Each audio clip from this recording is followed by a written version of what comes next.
بسم اللہ الرحمن الرحیم۔ حضرت صفوان بن عسال رضی اللہ عنہ سے روایت ہے، فرماتے ہیں کہ کہا یہودی نے اپنے ساتھی کو کہ لے جا ہمیں تو اس نبی کی طرف۔ حضور علیہ الصلوۃ والسلام کے بارے میں اس نے کہا اپنے ساتھی کو کہ اس نبی کے پاس مجھے لے چل۔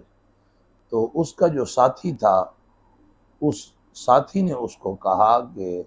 لا تقل نبی، تو نبی نہ کہے۔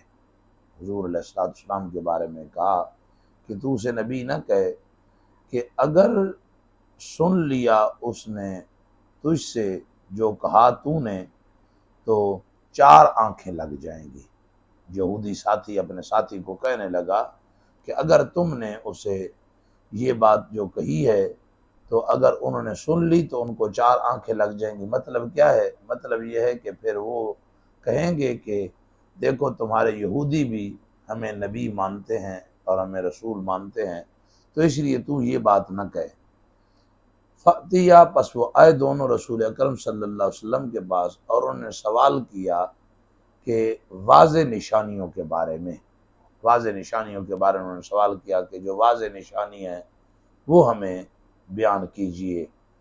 تو یہ بین اسطور کے اندر اس نے لکھا ہے امتحان، یعنی وہ سوال کرتے تھے حضور علیہ الصلوۃ والسلام کا امتحان لینے کے لیے۔ تو بہرحال نبی پاک صلی اللہ علیہ وسلم کے پاس آ کے یہ سوال کیا تو حضور علیہ الصلوۃ والسلام نے انہیں فرمایا کہ لا تشرکوا باللہ شیئا، نہ شریک ٹھہراؤ تم اللہ تبارک و تعالیٰ کے ساتھ کسی شے کو، کوئی شے اللہ تبارک و تعالیٰ کے ساتھ جو ہے وہ شریک نہیں، اور اسے کسی شے کو اللہ کے ساتھ شریک نہ ٹھہراؤ۔ اور حضور علیہ الصلوۃ والتسلیم نے جو ہے شرک سے منع فرمایا، کیوں؟ اس لیے کہ ان شرک لظلم عظیم، کہ جو شرک ہے یہ بہت بڑا ظلم ہے۔ اور قرآن کریم کے اندر یہ بھی آتا ہے کہ اللہ تبارک و تعالیٰ نے ارشاد فرمایا کہ شرک ایک ایسا گناہ ہے جس کو اللہ تعالیٰ معاف نہیں فرمائے گا۔ تو حضور علیہ الصلوۃ والسلام نے فرمایا اللہ کے ساتھ کسی شے کو شریک نہ ٹھہراؤ، اور فرمایا ولا تسرقوا،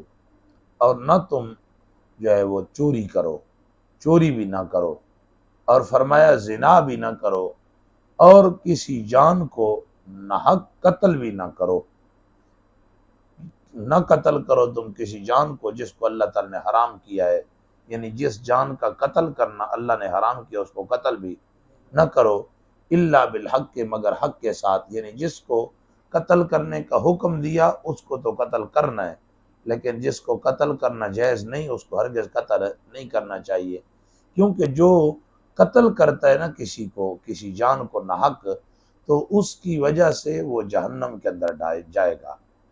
جو جان بوجھ کر کسی کو قتل کرتا ہے ناحق تو وہ جہنم کے اندر اس قتل کی وجہ سے جائے گا۔ تو اس لیے کسی کو قتل بھی نہ کرو، اور فرمایا نہ لے جاؤ تم کسی آدمی کو بادشاہ کے پاس تاکہ وہ اس کو قتل کرے جو بری ہے، یعنی ایسا شخص جو مجرم نہیں ہے، جو مجرم نہیں اس شخص کو بادشاہ کے پاس اس لیے نہ لے جاؤ کہ وہ بادشاہ اس کو قتل کرے۔ اگر تمہاری وجہ سے کسی کو تکلیف ہوئی تو اس کا بھی تمہیں حساب دینا پڑے گا۔ تو اس لیے حضور علیہ الصلوۃ والسلام نے فرمایا یہ بھی نہ کرو۔ اور نبی پاک صلی اللہ علیہ وسلم نے انہیں آگے ارشاد فرمایا کہ لا تسحروا، جادو بھی نہ کرو۔ سرکار علیہ الصلوۃ والسلام نے جادو سے بھی منع فرمایا کہ جادو بھی نہ کرو، اور فرمایا کہ جو ہے کیوں؟ اس لیے کہ جادو کرنے والا بھی اور کروانے والا بھی، یہ دونوں جو ہے وہ کم از کم فاسق ضرور ہوتے ہیں۔ اگر جادو کے اندر کفریہ سلسلے ہوں تو پھر تو کافر ہے، وگرنہ جو ہے یہ فاسق ہے، اور ان لوگوں کو جہنم کے اندر ڈالا جائے گا، جیسا کہ دوسری حدیث پاک کے اندر آتا ہے جادو کروانے والا بھی دوزخی اور کرنے والا بھی دوزخی ہے۔ تو فرمایا ولا تأکلوا الربا، اور نہ کھاؤ تم سود کو،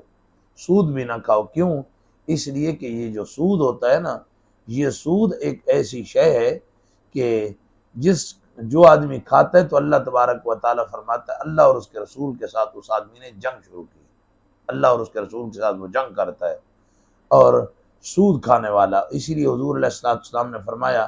کہ سود کھانے والا، سود کھلانے والا، سود لکھنے والا، سود کی گواہی دینے والا، یہ سارے جو ہے وہ جہنمی ہیں۔ تو اس لیے سود سے حضور علیہ الصلوۃ والسلام نے فرمایا بچوں نہ کھاؤ اس کو،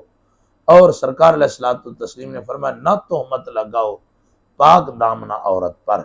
پاک دامنہ عورت پر تہمت بھی نہ لگاؤ،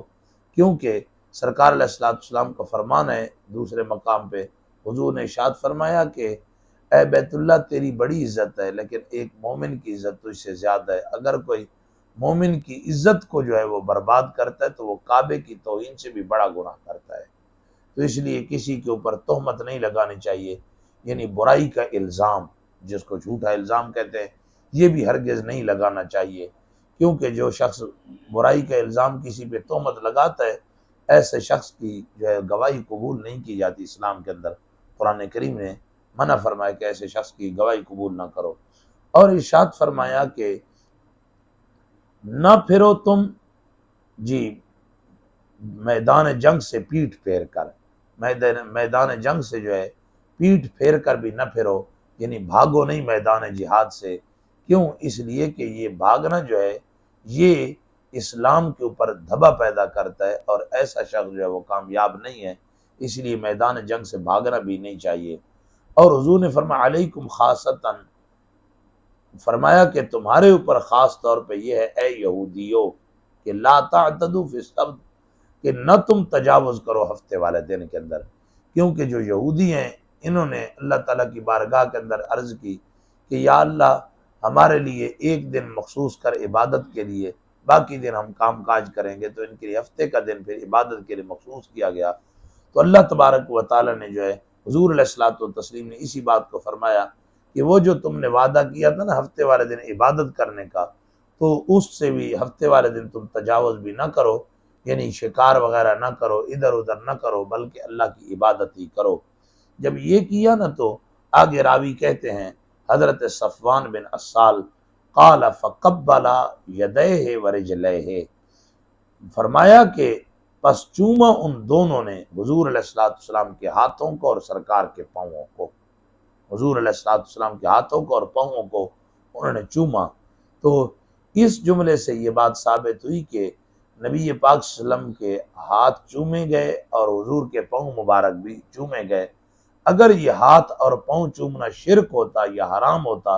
حضور علیہ الصلوۃ والسلام کبھی بھی نہ چومواتے۔ کئی لوگ یہاں پہ یہ بات کہتے ہیں کہ جو ہے نا جی وہ چومنے والے تو یہودی تھے تو لہٰذا یہ چومنا یہودیوں کا کام ہے، یہ بات نہیں ہے۔ چومنے والے کے عمل کو نہیں دیکھا جائے گا، بلکہ جو چموا رہے ہیں وہ ہستی دلیل و حجت ہے۔ اگر چومنا ناجائز ہوتا تو حضور علیہ الصلوۃ والسلام جو ہے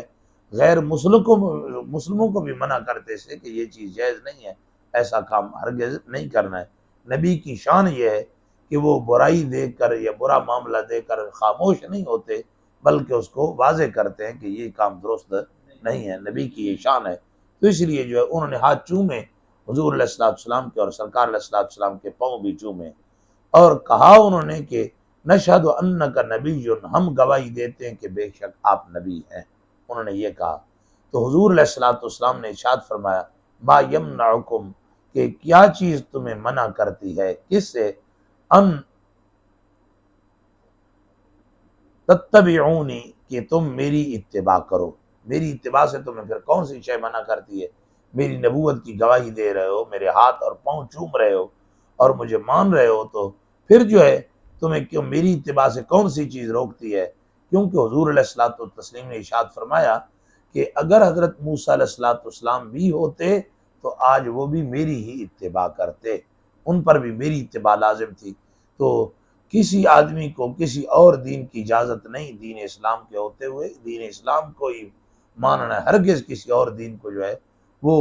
جو ہے نہیں اس پہ چل سکتے، اور اس کے احکام کی تبلیغ نہیں کر سکتے، اس کو بیان نہیں کر سکتے، اس کے اوپر چل نہیں سکتے ہیں۔ تو حضور علیہ الصلوۃ والتسلیم نے فرمایا وہ بھی اگر ہوتے تو میری اتباع کرتے۔ سرکار نے ان سے فرمایا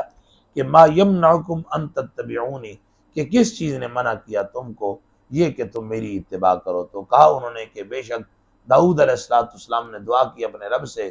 کہ ہمیشہ میری ذریت سے نبی بنا، میری ذریت سے نبی بھیج ہمیشہ۔ تو انہوں نے دعا کی تھی، اس لیے جو ہے ان کی دعا کی وجہ سے جو ہے ہم یہودی ہی ہیں کہ ہمارے اندر جو ہے کوئی اور نبی آئے گا، اگر ہم آپ کو مان لیں گے تو پھر تو نبوت معاملہ ختم ہو جائے گا۔ تو حضور علیہ الصلوۃ والتسلیم کو یہ بات کہی، اور دوسری بات انہوں نے کہی کہ ہم خوف کرتے ہیں کہ اگر ہم نے اتباع کی آپ کی تو ہمیں جو ہے وہ یہودی قتل کریں گے، ہمیں یہودی قتل کریں گے۔ تو اس کو بات کو جو ہے ترمذی نے بھی روایت کیا، اور ابو داؤد کے اندر بھی ہے، اور نسائی شریف کے اندر بھی۔ اللہ تبارک و تعالی ہم سب کو نبی رحمت صلی اللہ علیہ وسلم کے فرمانات سننے، ان پر عمل کرنے کی توفیق عطا فرمائے۔